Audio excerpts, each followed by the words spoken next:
Alright everybody, welcome back. Today I'm doing something cheap and simple, not cheap, but something simple, air compressor on a 2010 Subaru, Subaru Forester.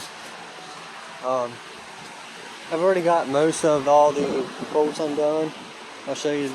You got the two 10mm bolts that hold the AC lines on. Here's one of the lines, here's the other. You got 12mm head bolt, you got a 12mm head bolt, 12mm, 12, and you got this bracket right here that's a 14mm head bolt. So, as you can see, it's pretty simple. I'll show you finishing how to get all these out, and this way you can, if you gotta do it yourself, you can do it.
If you don't have this wrench, you're going to need it.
Alright, and this bolt, you don't have to pull it all the way out. You don't have to pull any of the bolts all the way out. You really don't. So, what I'm going to do now is I've already got the harness undone. I got it folded over, folded this one over. Now, you slide the belt off and grab the whole compressor. And then, make sure you take this bracket off and reuse it. As you can see, what you always want to do, set your two compressors side by side, and you can see that bolt comes out. This one doesn't want to come out, and that is because you can see it's corroded in place. But take your bolt, this bolt you can just kind of set aside or just set there. We got to get this bolt out. The best way to get this bolt out is just really easy, simple way.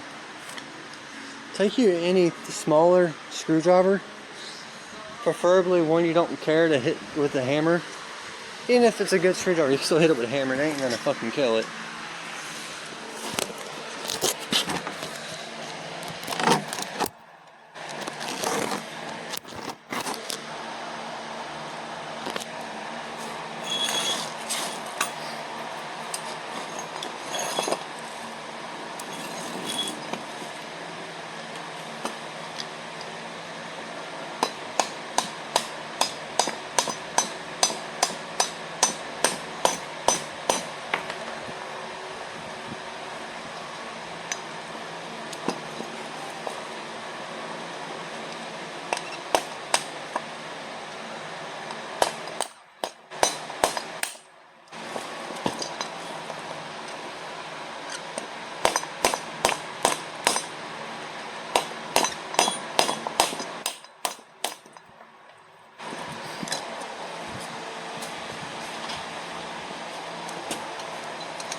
when all else fails, grab an impact.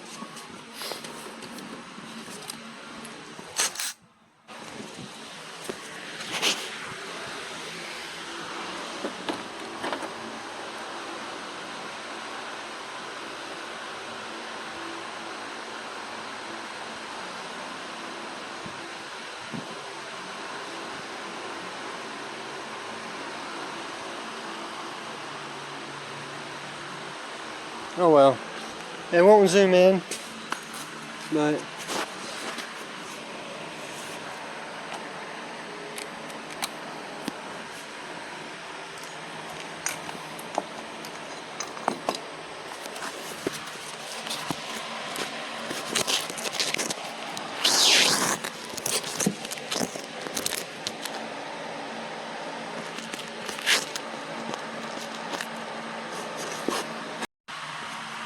alright. Another thing is, this bracket, it's a very good thing to reuse it. Just one Phillips screw.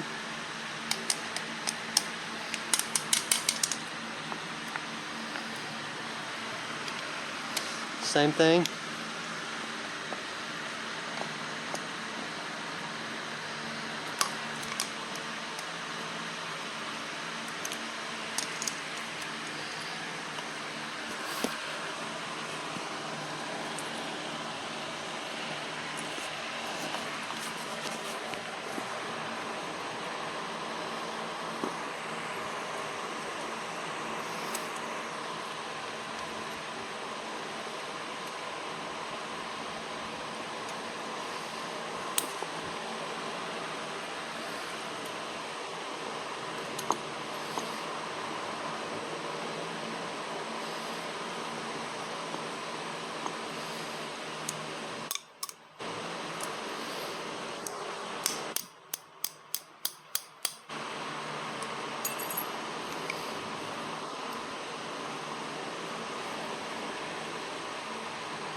Don't take these caps off until last, because this AC compressor is full of oil, so you need the oil to stay in there. But you are supposed to technically drain it out, get a shot glass, something like that, or a measuring shot glass, see how much oil is in it, see how much oil the AC system actually says it takes to use, and then refill it back up with that amount. And make sure you get the right kind of oil.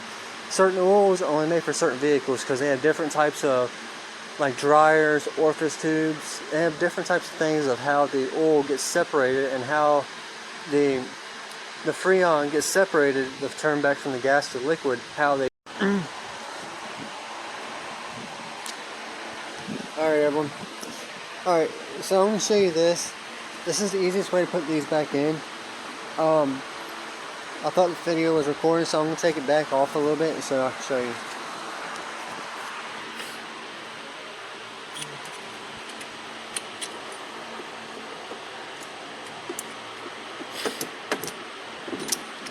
Alright, see how the belt goes on? That's what I do. As I do that, then you take this back bolt, you thread it in. That way you have, this way you have something to hold it so you can camber it up a little bit. And I'm going to show you the easiest way to camber this.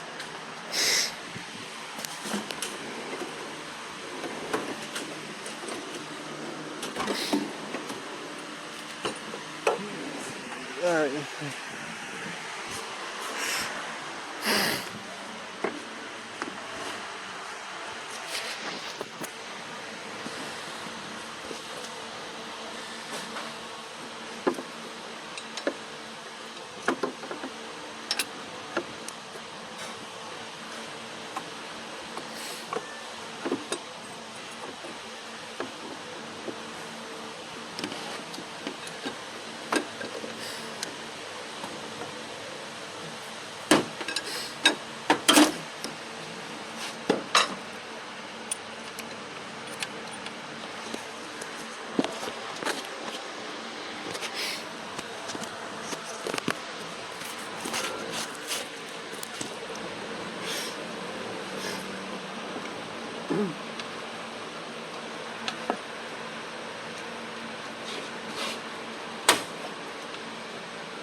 Alright, so take your dipstick out, it just makes it easier.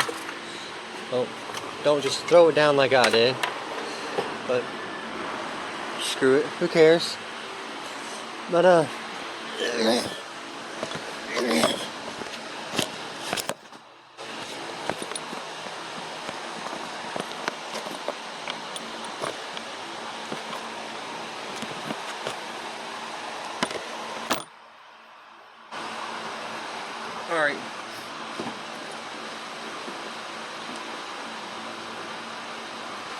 Now that's in there.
Alright, this one right here is actually fighting me really, really bad. So, I'm going fucking balls out on this one. And using this to center that bolt hole. As you can see, it goes in right there. Then, well, there's our shroud cover.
Alright, so what you do is usually you tighten this bolt right here up first, once you've already lined up the belt onto it like that, and take a screwdriver and jam it in here.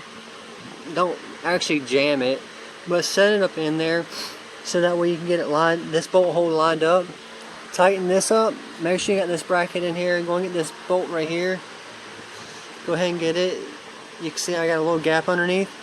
Go ahead and get it set up, and once you do, and you get that tightened up, you get that lined up, then you can try to get a bolt into this and try to go ahead and set it up. If you can get that bolt lined up, then from there, the bottom bolt, usually what I'll have to do is I'll take my pry bar on the ratchet and just turn it like that until it locks in. And same thing with this front one right here. This front one right here, you can see it's nowhere even near. So we're going to loosen the other ones back up since we got this one in.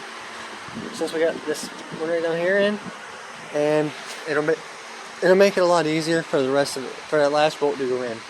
And then from there, I'll show you, we'll take these off, hook the AC line up.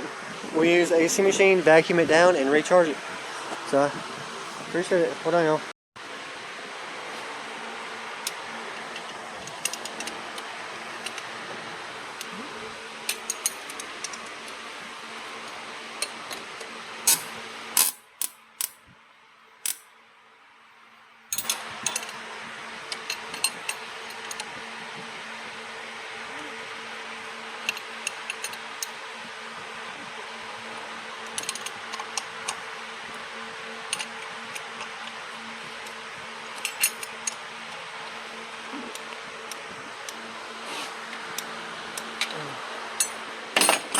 Alright, don't forget to put your oil cap back on and your dipstick.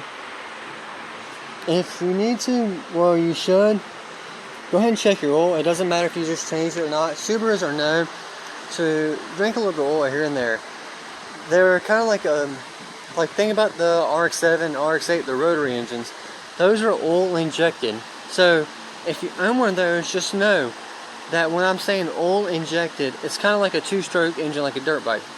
It takes a little bit of oil to keep the engine lubricated, because those, the way they're designed, they have a rubber seal on the tip of pretty much like set up like a triangle. So when you got that odd-shaped triangle going around in each stroke like that, that rubber seal needs some kind of lubrication, so it injects oil into it to keep the ignition from drying that seal out. And kind of like Subaru. Subarus are a weird shaped motor. Two cylinders. It's a 4-cylinder, right? Well, alright. So, don't leave your tools anywhere right here. Don't do that. Because, let's say you start the car up and then, oops, oh, it jams into there. But, I appreciate y'all watching. I'm going to charge the phone up and we're going to go from there.